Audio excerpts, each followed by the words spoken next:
ये स्टूडेंट्स, तो आज का हमारा जो लेक्चर है उसका टॉपिक है ऑस्मो रेगुलेशन इन एनिमल्स।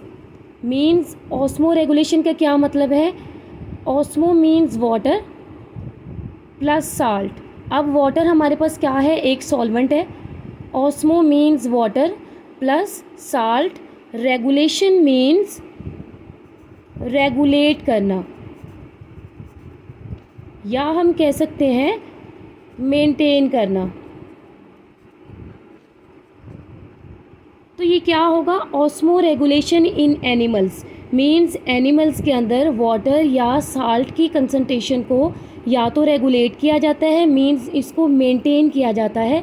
अब हम देखते हैं हमारी बॉडी जो है उसको बहुत ज़्यादा मेंटेनेंस की ज़रूरत होती है, या फिर हम कहते हैं जो डिफरेंट ऑर्गेनिजम्स हैं, ठीक है, लाइक फिशेस वगैरह, तो इनको भी क्या होता है, इनको अपनी बॉडी के अंदर वाटर प्लस साल्ट की कंसंट्रेशन को मेंटेन करना होता है। तो सबसे पहले हम अगर बात करते हैं ऑस्मो रेगुलेशन की, तो हमारा पहला पॉइंट है ऑस्मो रेगुलेशन। इसको हम किस तरह डिफाइन करेंगे,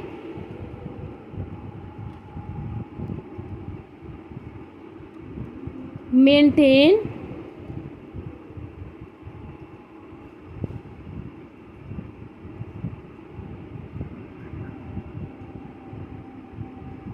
बॉडी फ्लूइड्स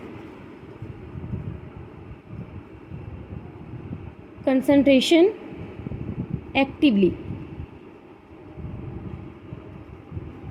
मीन्स ये ऐसे ऑर्गेनिज्म है जो कि अपनी बॉडी के जो उसके फ्लूइड्स होते हैं उसकी कंसंट्रेशन को ये एक्टिवली मेंटेन कर सकते हैं।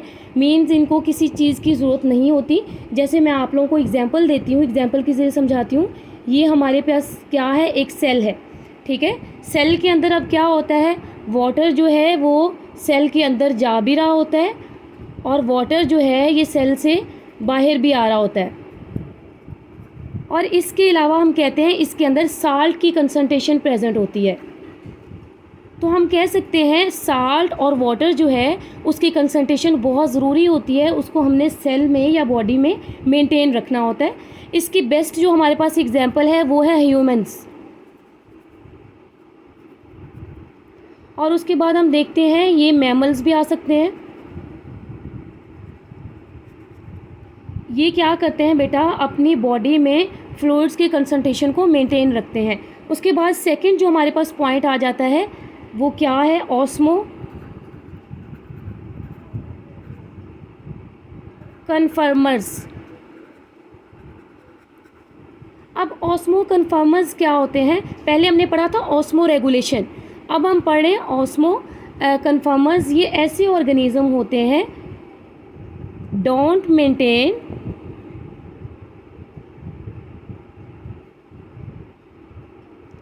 salt plus fluid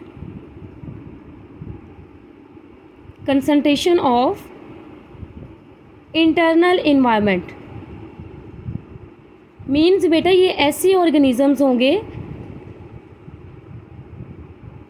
जो अपनी बॉडी के अंदर साल्ट या फ्लूइड्स की कंसंट्रेशन को मेंटेन नहीं रख सकेंगे, और हम कह सकते हैं कि इनको ज़रूरत भी नहीं होगी अपनी बॉडी में इनको इस साल्ट को और फ्लूइड्स को अपनी बॉडी में मेंटेन करने की।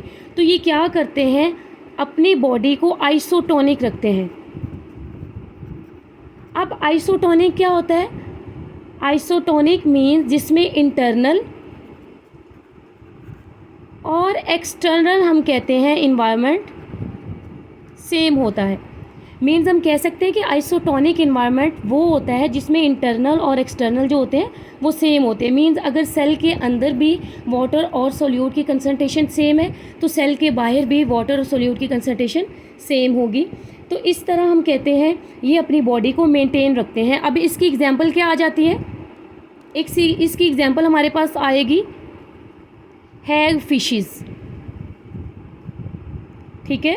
हैग फिशेस एक तो इसकी एग्जांपल है, प्लस हम कह सकते हैं मोस्टली इसमें इनवर्टिब्रेट्स आते हैं।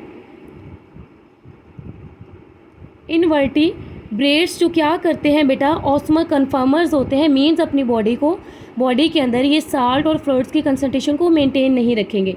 नेक्स्ट हमारे पास क्या आ जाता है, हम ये ऑस्मो रेगुलेशन इन एनिमल्स पढ़ रहे हैं, तो हम कौन सा इन्वायरमेंट इसमें स्टडी करेंगे, हम देखेंगे सबसे पहले मैरीन इन्वायरमेंट। अब हम देखेंगे मैरीन इन्वायरमेंट कौन सा इन्वायरमेंट होता है। तो मैं आप लोगों को बताती चलूँ कि मैरीन इन्वायरमेंट वो इन्वायरमेंट होता है जिसमें हम साल्ट की कंसंट्रेशन ज़्यादा होती है। मैरीन इन्वायरमेंट ऐसा इन्वायरमेंट है जिसमें साल्ट की कंसंट्रेशन ज़्यादा होती है। मींस मैरीन क्या होती है, हम कहते हैं वाटर होता है, तो वाटर के अंदर साल्ट की कंसंट्रेशन ज़्यादा होगी। अब इसमें जो मैरीन इन्वायरमेंट है इसमें दो तरह की फ़िशेज़ होंगी, एक तो है कार्टिलेजिनस फ़िशेज़, सेकेंड नंबर पे हम कह सकते हैं बोनी फ़िशेज़ आ सकती हैं। अब मैं कह सकती हूँ कि ये अपनी जो कार्टिलेजिनस फ़िशेज़ हैं या हम कह सकते हैं बोनी फ़िशेज़ हैं, ये अपनी बॉडी के अंदर कौन कौन सी अडेप्टेशंस लाएंगी जिसकी वजह से ये हम कह सकते हैं कि इतना साल्टी जो कंसंट्रेशन है या इतना साल्टी इन्वायरमेंट है उसके अंदर ये सर्वाइव कर सकें। तो हम कहते हैं कि ये कौन सी अडेप्टेशंस लाएंगी। इन्होंने अपने अंदर कौन कौन सी अडेप्टेशंस लाई, सबसे पहली जो इन्होंने अडेप्टेशंस अपने अंदर लाई हैं वो है किडनी। ठीक है, किडनी इन्होंने कैसे अपने आप को अडेप्ट किया, उसके अलावा इन्होंने गिल्स की अडेप्टेशंस अपने अंदर की। थर्ड नंबर पे इन्होंने क्या किया, रेक्टल ग्लैंड्स की अडेप्टेशंस इन्होंने की हैं अपने अंदर। अब हम देखते हैं सबसे पहले किडनी को कि किडनी का क्या काम होगा, किडनी को हम स्टडी करेंगे। सबसे पहले अगर हम देखते हैं तो किडनी क्या करता है, एक्सेस जो साल्ट होता है हमारी बॉडी में,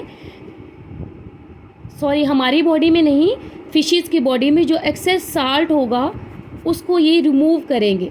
ठीक है, या हम कह सकते हैं उसको ये एक्सक्रीट करेंगी।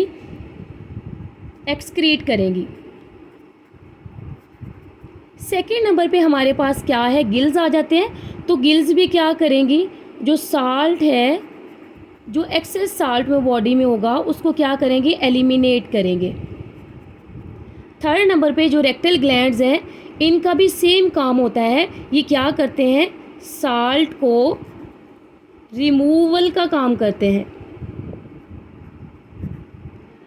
अब ये आप लोग देख लें, अब तीनों ही जो हमारे पास किडनी है, गिल्स हैं, रेक्टल ग्लैंड्स हैं, ये तीनों साल्ट को ही क्यों एक्सक्रीट आउट कर रहे हैं या साल्ट को ही क्यों रिमूव कर रहे हैं, इस वजह से क्योंकि ये ऐसे इन्वायरमेंट में रहते हैं कि यहाँ पे साल्ट की कंसंट्रेशन बहुत ज़्यादा होती है, तो इनकी बॉडी में भी साल्ट की कंसंट्रेशन बहुत ज़्यादा हो जाती है, इसलिए इनको बॉडी से रिमूव करना होता है।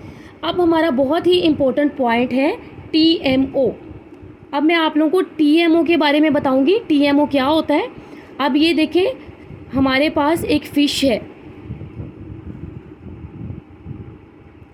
अब ये जो फ़िश है ये क्या करती है, बेसिकली ये ऐसे इन्वायरमेंट में रह रही है जहाँ पे साल्ट की कंसंट्रेशन बहुत ज़्यादा है, तो ये क्या करेगी, साल्ट की कंसंट्रेशन को कम करने के लिए ये अपनी बॉडी में क्या करेगी, यूरिया की कंसंट्रेशन को इतना हाई कर लेगी, कि बाहर वाले इन्वायरमेंट में जो इतना ज़्यादा साल्ट प्रेजेंट है, या हम कह सकते हैं साल्ट की कंसंट्रेशन ज़्यादा प्रेजेंट है, वो भी कम पड़ जाएगी। मींस ये यूरिया की कंसंट्रेशन को इतना हाई कर लेगी। तो यहाँ पे आ जाता है TMO। अब TMO क्या करेगा, इस यूरिया की कंसंट्रेशन को हम कहते हैं कंपनसेट करेगा या इसको बैलेंस करेगा। तो ये क्या करेगा, ताकि जो यूरिया है फिशेस की बॉडी में इसको कोई हम कहते हैं डैमेज कॉज ना करे। तो ये हम कहते हैं TMO जो है वो बहुत इंपॉर्टेंट रोल प्ले करती है। उसके बाद हम कह सकते हैं नेक्स्ट हमारे पास आ जाती है बोनी फिशेस। तो बोनी फिशेस की अगर हम बात करते हैं तो बोनी फिशेस जो हैं ये डिसेंडेंट्स हैं of fresh water fishes. Means हम कह सकते हैं ये किसके डिसेंडेंट हैं, फ्रेश वाटर फिशेस के। और हम कहते हैं कि ये इनका मेन जो है क्या इनकी करेक्टरिस्टिक होगी, ये क्या करती हैं, drinks a lot of water. ये बहुत ज़्यादा जो है पानी पीती हैं ताकि अपनी बॉडी के अंदर जो इनकी साल्ट की कंसंट्रेशन है उसको कंपनसेट कर सकें। उसके बाद सेकंड नंबर पे ये क्या करती हैं, कंसंट्रेटेड यूरिन को प्रोड्यूस करती हैं। कौन बेटा, बोनी फिशेस। अब मैं दोबारा फिर आप लोगों को बता दूँ, बोनी फिशेज़ जो हैं ये क्या करते हैं, ये डिसेंडेंट्स हैं ऑफ फ्रेश वाटर फिशेज़ के, ये डिसेंडेंट्स हैं। सेकंड नंबर पे ये क्या करती हैं, drinks a lot of water, ये बहुत ज़्यादा अमाउंट में वाटर को पीती हैं ताकि अपनी बॉडी में साल्ट की कंसंट्रेशन को मेंटेन कर सकें। उसके बाद ये क्या करती हैं, कंसंट्रेटेड यूरिन जो है वो प्रोड्यूस करती हैं। तो ये था हमारा आज का topic, osmo regulation in animals.